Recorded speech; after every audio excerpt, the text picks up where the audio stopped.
This is a kursi bajao budget. This is blood money. Our Honorable Chief Minister Mamata Banerjee wrote a letter to the Finance Minister, to the Centre. Kursi bachane mein aap mast the. Desh ko bhi dekhiye. I stand here today on behalf of my party, the All India Trinamool Congress, to speak on the finance bill. Madam, I have to say I'm deeply pained at the very onset. I must point something out. When we talk on the governor's, speak on the President's address, the Honorable Prime Minister leaves the chamber. Today when we're speaking on the finance bill, the Honorable Finance Minister leaves the chamber. We members of the opposition are deeply pained by this. We hope that the government will take notice of our pain and be present in the House each time that we speak on relevant issues. Theodore Roosevelt, the 26th President of the United States, had said, in any moment of decision, the best thing you can do is the right thing. The next best thing you can do is the wrong thing.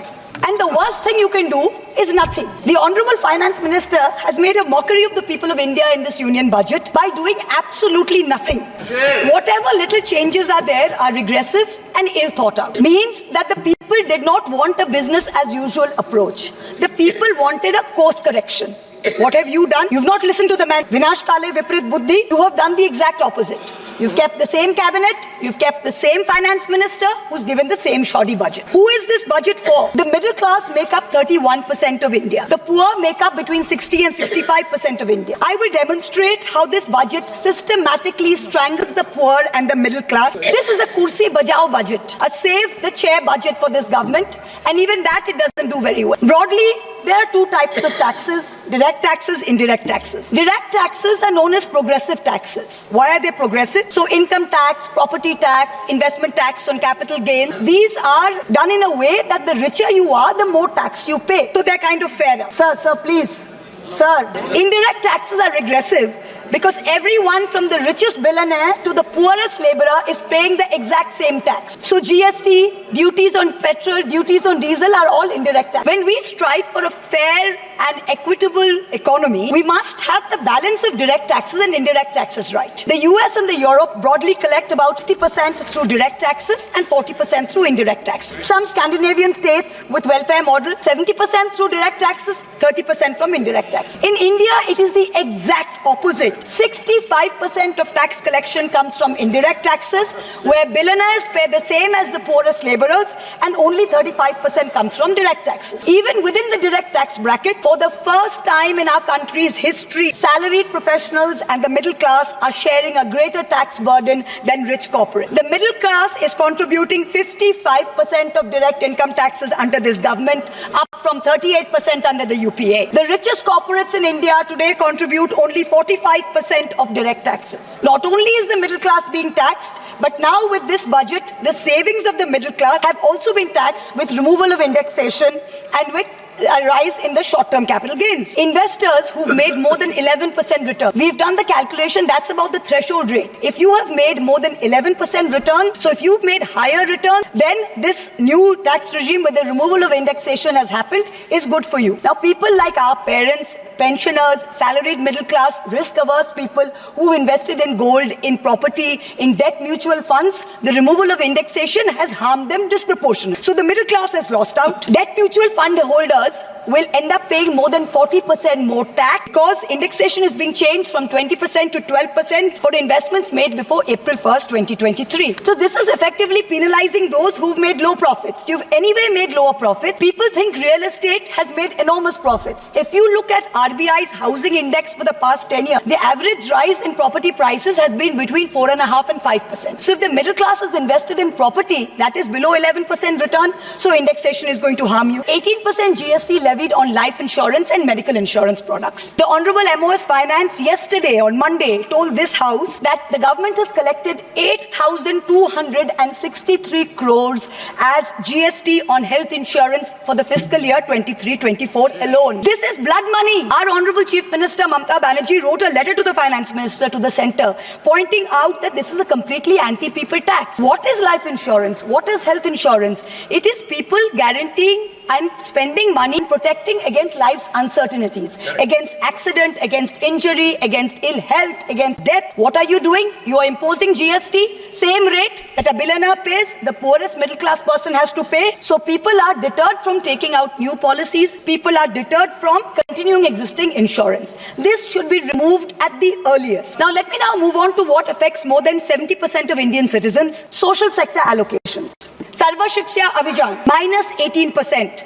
Rashtriya Madhyamik Shiksha Abhiyan, minus 9%. ICDS, which affects every child, it's a school scheme, minus 34%. Mission Anganwadi, minus 5%. PM Poshan, minus 45%. PMGSY, those of us who have rural areas, the Pradhan Mantri Gram Sadak Yojana scheme, minus 47% reduction in real terms. The National Social Assistance Program, minus 20%. The combined expenditure on 5 social schemes, the top 5 social schemes as a percentage of GST, of GDP, has declined from a peak of 0.93%. So almost 1% of GDP in 2009-10. You know where it is today? In 23-24, it is 0.36%. The Manrega budget during COVID, when the center was telling all the states, please give employment to the laborers, they are going back. The Manrega budget in 2021 was 0.6% of GDP. Do you know what it is today?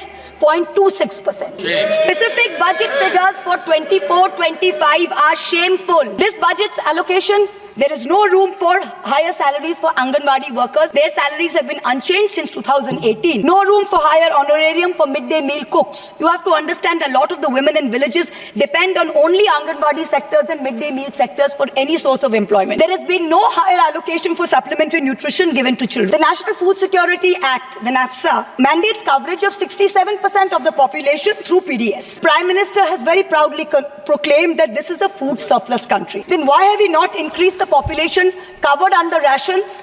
Since 2011, you have not had a census. Since you have not had a census, you have not increased the number of people being covered under rations. Also, one very important question. Why is the central government blatantly defying the directions of the Supreme Court? We went to the Supreme Court on the migrant workers case. The Supreme Court gave an order, a direct order to the central government, that the central government is to give rations to 8 crore migrant workers of the unorganized sector who have been left out of the food security net. The last hearing was on 16 July 2024. Court again said that you have to please give money to the states which have issued additional cards, ration cards. But there's no room in the budget for this. There is no allocation. We have been unable as a government to compel China to restore status quo ante-April 2020 on the line of actual control. We have been unable to deter Pakistan. In the last 2 months alone, over 50 security personnel and about 10 civilian pilgrims have been killed in Jammu. Capital expenditure on military equipment, 1.7 lakh crores. On paper, this shows that it's almost a 10% increase.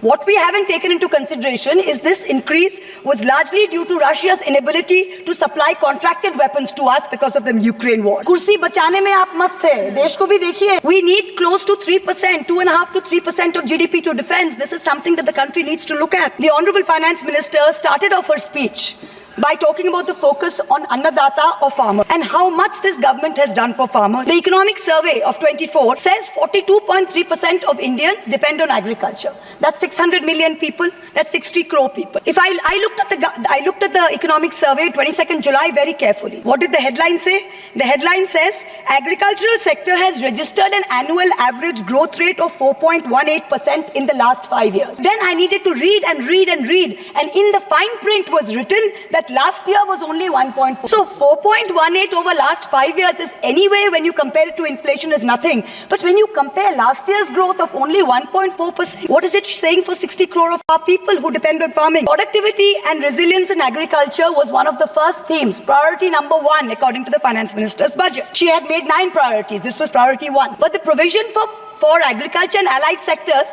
is only 1,52,000 crores. Whereas the provision for 1 bullet train from Ahmedabad to Mumbai is 1,08,000 crores. Please look at the comparisons, everybody.